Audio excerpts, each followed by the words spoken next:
The nanotechnology flew through the air with a buzz, chasing Cesar down as fast as it could. In Cesar's place was now a humanoid moth with a red body and red patches on its arms, legs, and four wings, which were spread out, a form he dubbed Cold Wraith. What the hell activated these things? The alien questioned with a ghostly tone. Soaring around the gala, Cold Wraith flapped its wings so hard some of the nanochips behind it fluttered away with the wind. But it obviously wasn't going to be enough. The alien's body grew colder as it became intangible, then spread out its wings as much as it could, coming to a halt, letting the nanotechnology fight through. As the advanced technology flew through the phantom-like alien, it began to freeze and attach to the walls in large shaded areas of the plaza, before immediately breaking out and flying towards Cold Wraith. The ghostly creature inhaled deeply, before letting out a funnel of cold breath, freezing the air around it, causing the nanochips to stop and fall to the ground below. Floating up high and watching the hundreds of technology chips twitch and jitter as they were getting ready to shoot up into the air once again, Cold Wraith stops for a moment to think about its options. Wait, I think I have someone who can communicate with technology. Cold Wraith guessed before turning the dial on his watch symbol that was now planted on his chest. In a quick red flash of light, the moth-like alien had now landed on the floor, transformed once again into an alien about 9 feet tall. He resembled a muscular tiger, but instead of orange fur, the creature sported a gray pelt with black stripes along his shoulders, head, legs, and upper body, with his golden brown eyes and one black claw coming out of each wrist. The alien let out a thunderous roar before landing on the shattered nanotechnology. Let me tell you something, Multi-Tricks, that I entrusted into turning me into the right thing by mastering and creating a nearly symbiotic relationship with. You turned me into the wrong thing! Cesar shouted angrily, resembling a professional wrestler's excitement. With the black mane streaking down from his head to his back and messy fur that stuck out, he pointed to the nanotechnology below his feet. And let me tell you something! Nanotechnology made by Guillermo unknowingly activated and targeted to destroy. No one gets to drop by sheer rage! He shouted, violently pounding his fist onto the frozen objects. The ground began to rattle as the nanochips vibrated at an immense rate. Every single chip that was frozen into the ground suddenly bursted up. The swarm let out a pulse of energy, disorienting sheer rage as it flew up and disappeared into the night sky. With a growl, Rage shook his head before looking up at the sky. Yeah, you better run! The creature shouted before roaring at the stars above. Rage then reverted and shrunk back down to Cesar, who awkwardly continued to roar. The young man wiped a bit of drool from his mouth, then looked around at the gala, seeing the attendants peeking out from their hiding places from under tables and behind curtains. Cesar cleared his throat. And when they say party animal, they mean it, he said with an awkward chuckle. Everyone around just stared at Cesar, either not understanding his joke or completely ignoring it and checking if others were safe. You're welcome, Cesar muttered as Raven walked up to him. Hey, you okay? His mentor asked. Cesar nodded. Yeah, it's not the first time I got rejected, he replied, straightening out his clothing. I'm talking about the chips, kid. How'd your tech get stolen when it's being kept behind Promethean walls with the galvanized lock system? Looks like we got a mystery on our hands, Cesar replied.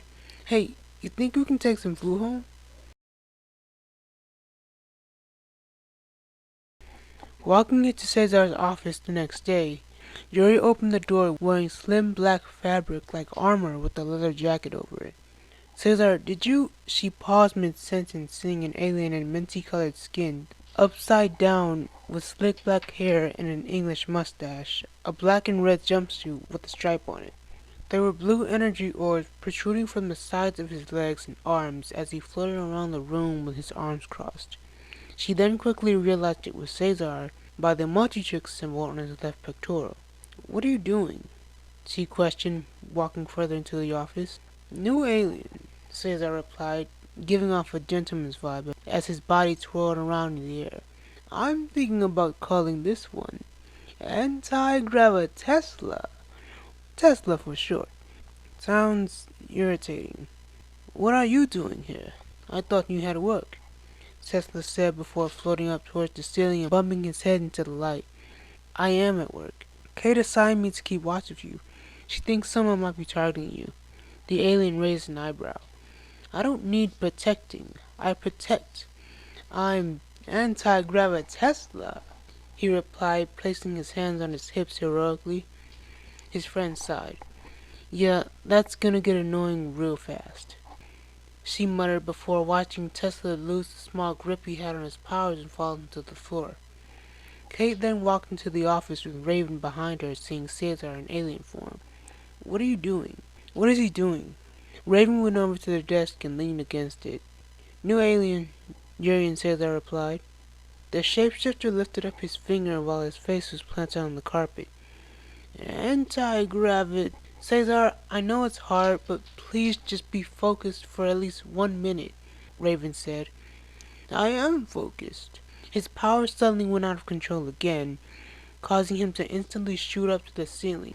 With the red light emitting from his body, Cesar reverted back into his human form and fell to the floor. I turned into Medushak. I tested all the guards down there who worked in, near, and around the vault. They were all telling the truth. Nobody let anything out, Cesar said, standing up and straightening out his red collared shirt. If no one here did it, then there obviously has to be someone out there then. Maybe an old enemy, Raven suggested. Alright, let's narrow it down. Who of your thousands of enemies could access or control this type of power? Yuri said, walking up to the whiteboard planted on the wall.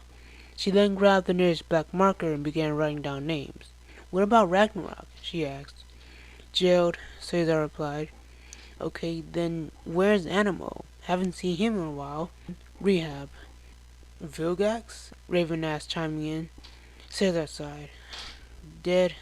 There is someone we know who has a relation with that kind of ability. Arno Agrest, Raven said. That's actually not a bad candidate. He stole from the company before. Jerry raised an eyebrow. What? When Guillermo was in charge, Arno used to work here until he tried to take everything over. After Guillermo fired him, he stole some galvanic megamorph armor, and we never saw him again, Cesar explained. A group of plumbers have been on his trail, and we've been fighting him for the past few months. And you didn't tell me? You have a company to run. Half a company, Cesar corrected. Kate glared at him. We're not sure of that yet.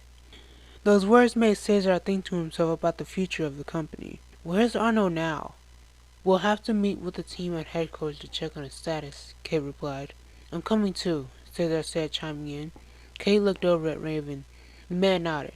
Come on, Kate said to Cesar before heading out with Yuri. Cesar watched as the two women exited his office as Raven got up himself and headed towards the door.